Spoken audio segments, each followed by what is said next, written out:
During the Spanish colonial period, large-scale land grabbing and usurious lending led to increased land inequality. Many of the elite or the principalia illegally accumulated land through usurious lending. Worse, the people, mostly farmers, were subjected to forced labor and the encomienda system. They were forced to borrow money from the elites to feed their families. The loaned money came with usurious interest rates, and when those were not paid, the elites confiscated the lands. By the time the U.S. colonial rule granted property, tenancy, and usufruct rights, illiterate and poor farmers had difficulty acquiring land titles.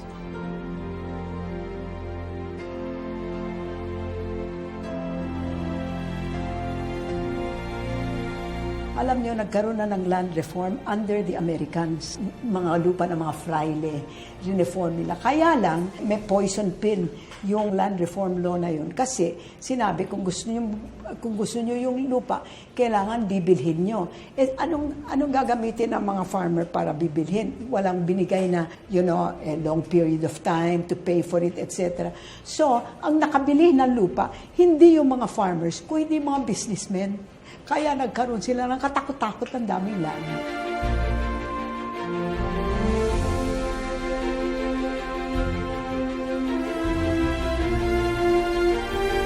Right after the war, si Luis Taruc, Hukbulahap, came in because talagang galit na galit sila na hindi sila binibigyan ng kanilang lupa. So, 1947, and Luis Taruc was already on the outskirts of Manila because talagang malakas ang ugong ng land reform. You must remember, Central Luzon was full of farmers and they were very supportive of Luis Taruc.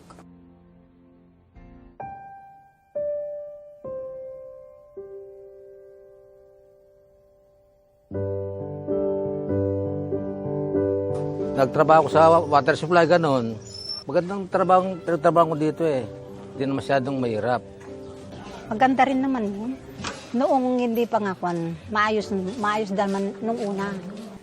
Meron kaming rice ration noon. Meron kaming sugar ration. Tapos meron din binibigay na educational loan. Ganun. Yun, tinatamasa lahat namin noon yun. Maganda yun yung hospital eh, na nawala ngayon. Yung hospital namin noon, kahit wala kang pera, pwede kang i-admit eh. Tapos kakaltasin na lang sa sahod noon. Yun ang pinakamagandang nakita ko sa kumpanya namin noon, yung hospital. Meron po kaming mga educational loan. Yung mga anak po namin bukod doon, meron pong libreng pasahe, yung mga nag-aaral sa bayan ng Tarlac. Nagkakaroon po kami ng 13-month pay at saka Christmas bonus. That is as it may be, but that hospitalization and those education plans all came out of the sweldo of the farmers. Lahat yan. Kuha sa kanilang sweldo. And the farmers supposed to work 214 days a year. They were not working 214. So their sweldo was very little. And that is the reason why in 2004, 2005, 2006, there were problems. Gaya nun, nung nagtatrabaho kami. Bago ka magtrabaho, may utang ka na. Kaya pag nagsahod ka, yun, yung sasahurin mo, kakaltasin nila yung inutang mo. Kinakaltas din kasi ng management yung binibigay na subsidy sa amin pagka walang trabaho. Hindi naman biglaan, konti-konti lang. Kaya lang kung talagang marami kang utang, pagdating ng sahod, medyo wala na rin matitira, konti na lang. Hindi maabot ng pangangailangan ng tao.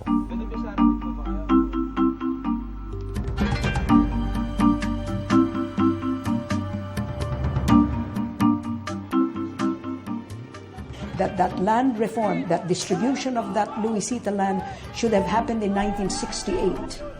68, even before any land reform. Ayan ang kondisyon kung paano nakahiram ang Hacienda Luisita ng pera sa Central Bank at saka sa SSS. In 10 years, this land must be given to the farmers. Hindi nangyari. It's terrible how we have mistreated our farmers. And it's terrible because agrarian reform is key. Successful agrarian reform is key to development.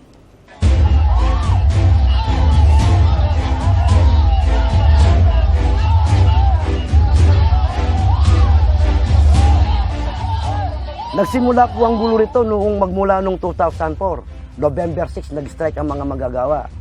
Inudyo ka pinasukan po ng mga alyansa, yung mga anak pawis, bayan muna. Sila po yung mga nagudyok sa mga tao rito. Kaya po yung mga tao rito nagrebelde. Sa totoo lang po, damay lang kami. Dahil kami ayaw namin yung gulo. Nagsawalang kibo kami. Pero nung wala pa yung welga, kakasurvive talaga yung tao. Maganda rin yung sitwasyon nun. Bawat pangangailangan din ng tao, binibigay din ng management doon eh. Mula nung mawelga naman na yun, nagkaos na yung mga tao dahil nga doon sa nangyaring welga.